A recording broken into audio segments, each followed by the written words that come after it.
Can I call you Rose? 'Cause you're sweet like a flower in bloom.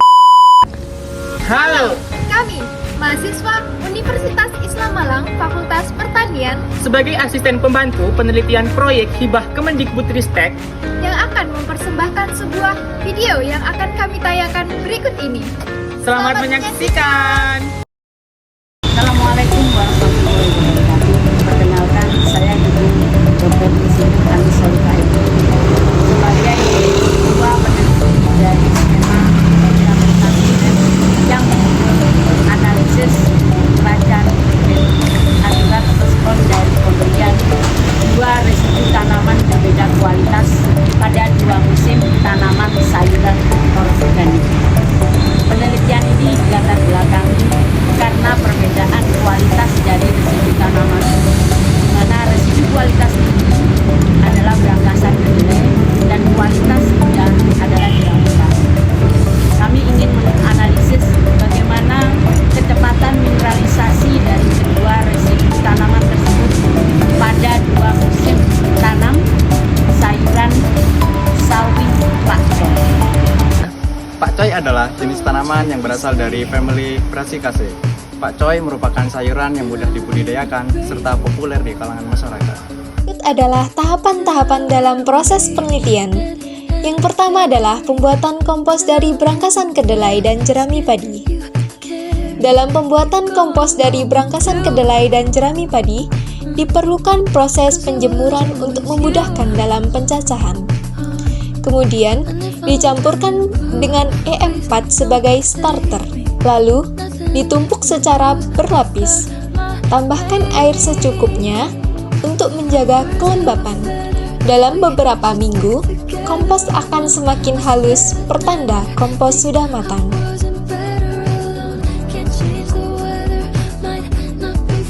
Inkubasi kompos.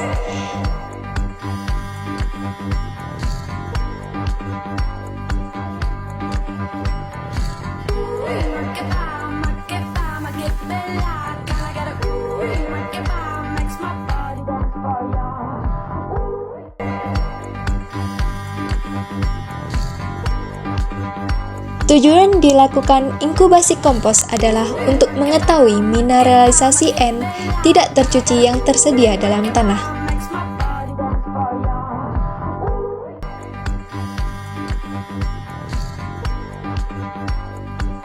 Proses yang ketiga adalah penyemaian tanaman sawi.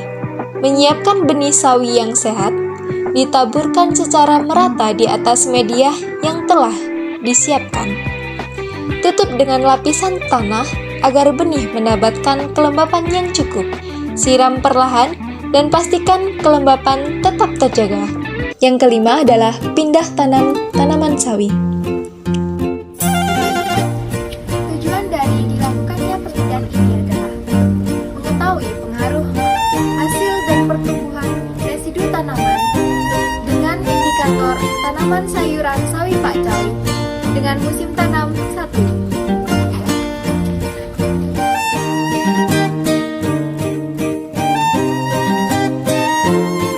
Bibit sawi yang telah cukup kuat, saatnya dilakukan pindah tanam.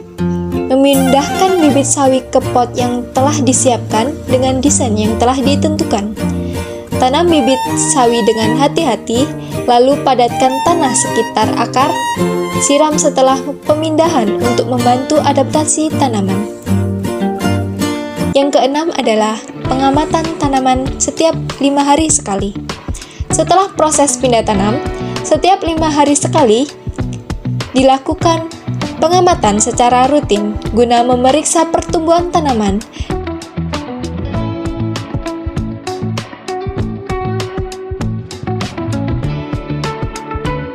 Penelitian ini terdiri dari dua faktor perlakuan. Faktor pertama yaitu jenis kompos, faktor kedua yaitu dosis kompos.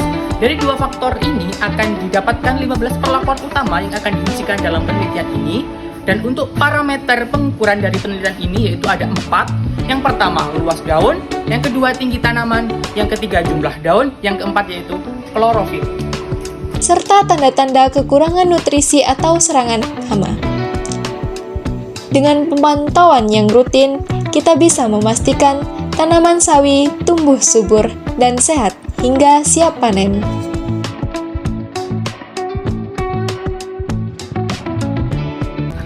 Hasil dari penelitian sawi Pak Coy ini didapatkan yang pertama yaitu pemberian kompos berangkasan kedelai dapat meningkatkan kandungan klorofil sebesar 18% pada perlakuan pertama. Kemudian pada R2 atau kompos jerami padi dapat meningkatkan kandungan klorofil sebesar 18%. Untuk kompos campuran dapat meningkatkan klorofil sebesar 35%. Sedangkan untuk kandungan vitamin C, perlakuan R1 atau kompos berangkasan kedelai dapat meningkatkan kandungan klorofil sebesar 49%, untuk perlakuan 2 sebesar 27%, dan perlakuan ketiga atau kompos campuran sebesar 28%. Pemberian kompos berangkasan kedelai pada R1 dapat meningkatkan bobot segar total tanaman sawi Pak Coy sebesar 35%. Sedangkan untuk R2 dapat meningkatkan 21%, serta pada R3 meningkatkan 44%. Pada penelitian ini, hanya luas daun dan tinggi tanaman yang berinteraksi, sedangkan untuk jumlah daun tidak dapat berinteraksi. Pemberian kompos berangkasan kedelai atau R1 dapat meningkatkan jumlah daun sebesar 12,22%.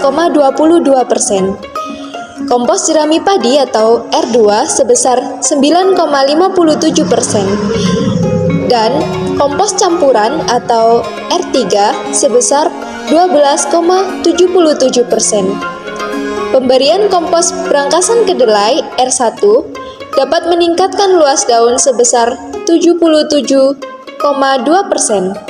Kompos jerami padi atau R2 sebesar 33,74%.